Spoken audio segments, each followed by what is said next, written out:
bicara power system dynamic, maka kita akan bicara juga mengenai power system dynamic stability. Jadi, apakah itu? Kita tahu bahwa power system, large power system itu bekerja di sistem arus bolak-balik. Jadi ada pembangkit listrik, trafo naik tegangan, jaringan transmisi nomor 3, trafo turun tegangan nomor 4, jaringan distribusi nomor 5, konsumen listrik nomor 6, di mana dengan sistem AC ini memungkinkan pembangkitan listrik yang efisien, tegangan yang digunakan efisien di pembangkit, kemudian juga memungkinkan transfer atau transmisi daya jarak jauh dengan daya yang cukup besar, lebih efisien, dengan fleksibilitas dalam naik atau turun tegangan. Kemudian di distribusi juga kawat-kawatnya atau infrastrukturnya bisa relatif lebih efisien dari sisi pembiayaan dengan tegangan lebih rendah, termasuk juga di customer praktis relatif bisa lebih aman dengan requirement komponen yang lebih optimal. Dan ini dimungkinkan dengan penggunaan komponen yang praktis, transformer di large AC system ini. Nah, kelebihannya juga di sini kita bisa menginterkoneksikan beberapa komponen pembangkit, beban, region, section, sistem di level tegangan, tingkat tegangan yang berbeda-beda.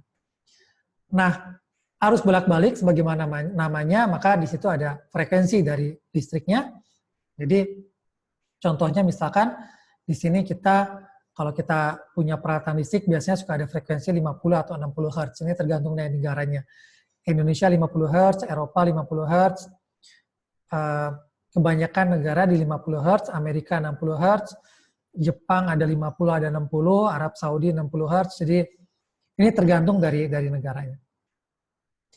Nah, begitu kita bicara interkoneksi, maka kelebihannya adalah kita bisa melakukan power sharing, di mana antar regio itu bisa ada fleksibilitas ketika ada kekurangan atau kelebihan daya yang dibangkitkan. Karena dalam listrik, kita perlu selalu, dalam suatu sistem ketenaga listrikan, kita perlu selalu seimbang antara daya listrik yang dibangkitkan dengan daya listrik yang dikonsumsi setiap saat. Jadi, dengan interkoneksi, kalaupun misalnya pembangkit yang satu ini tidak sanggup misalnya mensuplai beban yang tinggi di regionnya, maka dia bisa mendapatkan supply dari pembangkit di region lain yang terinterkoneksi. Demikian juga sebaliknya, ketika pembangkit ini berlebih, misalkan dia tidak perlu mengurangi daya yang dibangkitkan kalau di tempat lain ada yang membutuhkan. Jadi bisa mengalir ke beban-beban di region yang lain. Nah, konsekuensinya adalah bahwa proses peningkatan daya listrik yang dibangkitkan atau pengurangan daya listrik yang dibangkitkan di pembangkit itu harus selalu seimbang dengan perubahan bebannya. Jadi itu sama dengan analogi dari sepeda tandem ini, ketika pembangkit yaitu yang berwarna merah, para pengayuh sepeda, itu harus selalu menyesuaikan dengan jumlah beban listrik atau penumpang-penumpang warna biru yang ada di belakang, agar terjadi kecepatan yang konstan. Ibaratnya frekuensi konstan di listrik itu adalah kecepatan konstan di sepeda ini, terutama kecepatan putar rantai sepedanya.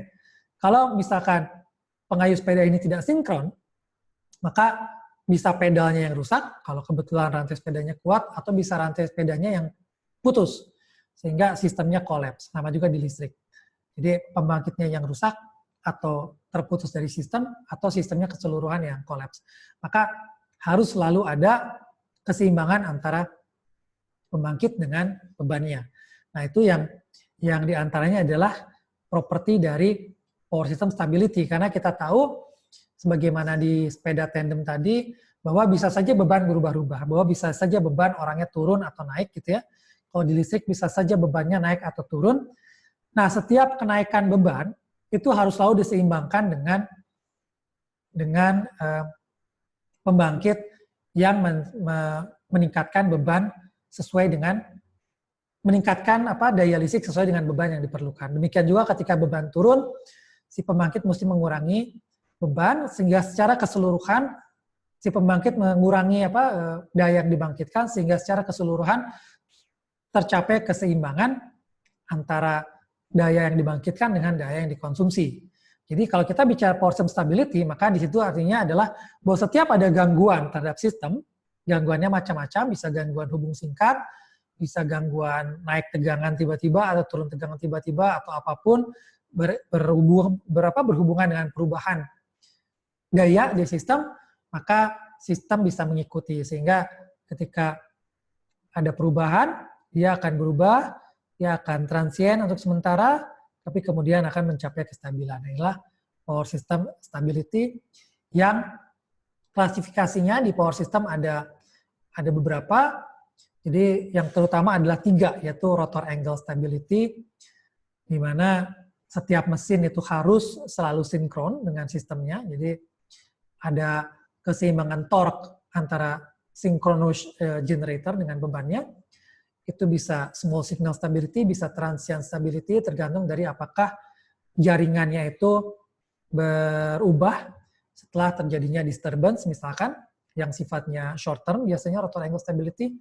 Ada yang kedua adalah frequency stability, jadi kemampuan sistem kelistrikan secara umum untuk memaintain frekuensi tadi konstan atau berada dalam rentang nominal yang tipis yang diizinkan. Dan ini juga berhubungan dengan keseimbangan antara pembangkitan dengan beban. Jadi kalau di Indonesia misalkan mesti setipis mungkin sekitar 50 Hz, kalau di Amerika 60 Hz. Ini ada short term, ada long term, dan yang ketiga adalah voltage stability, yaitu kemampuan sistem untuk memaintain tegangan dalam kondisi operasinya. Jadi di sini hubungannya dengan daya reaktif dan juga tentang tegangan-tegangan pengendalian tegangan, voltage control. Di sini ada large disturbance, ada small disturbance, juga ada short term dan long term. Nah, jadi dari 3 keseimbangan ini sebetulnya semuanya harus dijaga. Hanya ketika kita bicara power system stability, fokus diantaranya itu kalau kita bicara sistem yang keseluruhan, yang sifatnya keseluruhan sistem adalah maksudnya solusinya itu sistemik, itu terutama adalah di frekuensi stability. Dan ketika kita bicara voltage stability, beberapa solusi bisa di lokal titik, dan ketika kita bicara angle stability, maka kita bicara solusi terutama di level pembangkit.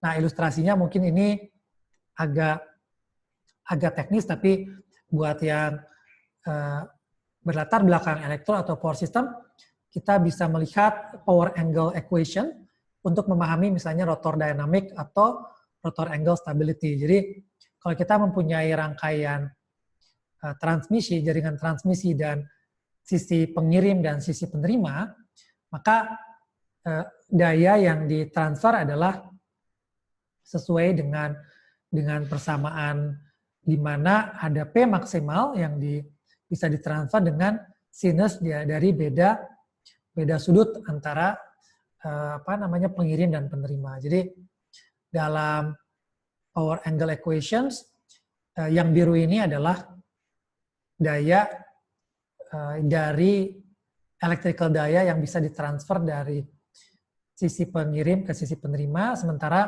P mekanik ini adalah daya di sisi mekanik yang memutar turbin atau generator. Nah, sistem akan beroperasi di titik keseimbangan antara daya mekanik dengan daya elektrik, yaitu di titik delta nol ini yang dipengaruhi juga oleh daya atau beban yang disuplai ya. Jadi kita bisa lihat bahwa kalau P mekaniknya itu 0, misalkan ya deltanya 0. P mekanik elektriknya naik, maka dia ada delta 0 yang mempunyai nilai positif, tidak 0. Nah, jadi ketika kita memodelkannya dengan model sederhana, biasa disebut single machine infinite bus atau satu mesin dengan bus bar infinite, dan ada gangguan hubung singkat di terminal mesin atau pembangkit, maka kita ibaratnya adalah electrical load-nya itu menjadi 0 karena kita asumsikan di sini tegangannya turun ke 0, sehingga garis birunya menjadi 0, sementara delta tetap mempunyai nilai yang tidak nol, maka dengan perbedaan antara daya mekanik dengan daya elektrik ini akan ada percepatan sesuai dengan rumus ini, jadi 2H per omega S D 2TM per dt kuadrat ini, di mana itu kemudian menyebabkan terjadi perubahan sudut. Jadi D2TM dt2 ini mengakibatkan percepatan di mana delta kemudian akan naik ke arah kanan, ke arah positif ini delta, sudut delta. Sehingga akan mencapai suatu clearing. Pada saat clearing ini beban hubung singkat tidak ada lagi, sehingga beban kembali ke kurva awal. Dan di sini dengan sudut pada saat clearing itu akan jatuh di daya listrik yang lebih daripada daya mekanik, sehingga di sini masih ada percepatan ke arah kanan, tetapi masih ada pertambahan sudut ke arah kanan, tetapi ada terjadi perlambatan karena di sini lajunya adalah negatif. Nah, dia akan berhenti di suatu titik titik balik X ini ketika daya yang mengakselerasi perubahan sudut itu sama dengan daya yang mendeselerasi perubahan sudut. Nah, ketika proses ini terjadi sebelum deltanya mencapai delta max atau clearing dari hubung singkat tadi ada di delta kritikal ini, maka di sini akan terjadi keseimbangan antara akselerasi dengan deselerasi sebelum sudut deltanya melewati delta max. Karena kalau dia udah melewati delta max, ketika terjadi clearing dia akan terus sudah positif lagi nilai percepatan deltanya, sehingga dia tidak pernah mengalami perlambatan dan tidak pernah kembali ke titik kesetimbangan. Nah, luas inilah yang kemudian bisa dihitung untuk menghitung suatu delta kritis dari suatu sistem yang dinamakan critical delta, atau waktu ketika clearing gangguannya itu disebut dengan critical clearing time. Nah, ini salah satu yang dijadikan kriteria untuk menentukan apakah suatu sistem itu stabil atau tidak dari sisi rotor angle stability. Nah, model seperti ini adalah model yang sederhana, sementara ketika kita, ini tadi yang critical clearing time-nya, dari persamaan ini adalah model yang sederhana di mana critical clearing time misalkan bisa dihitung dengan pendekatan formula, memanfaatkan parameter-parameter yang ada. Tapi sistem biasanya tentu saja cukup kompleks. Jadi di sistem, tapi tetap di sistem yang kompleks pun sebetulnya delta critical atau critical clearing time ini bisa digunakan sebagai indikator untuk mengetahui apakah sistem kita stabil atau bagaimana tingkat kestabilan dari sistem kita.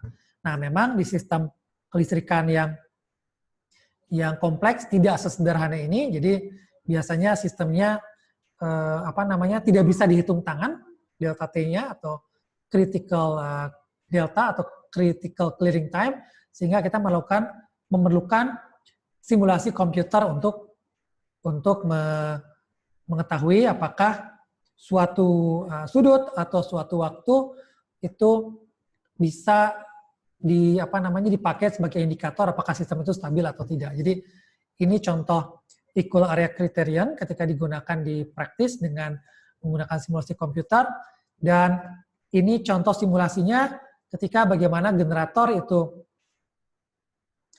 bisa stabil.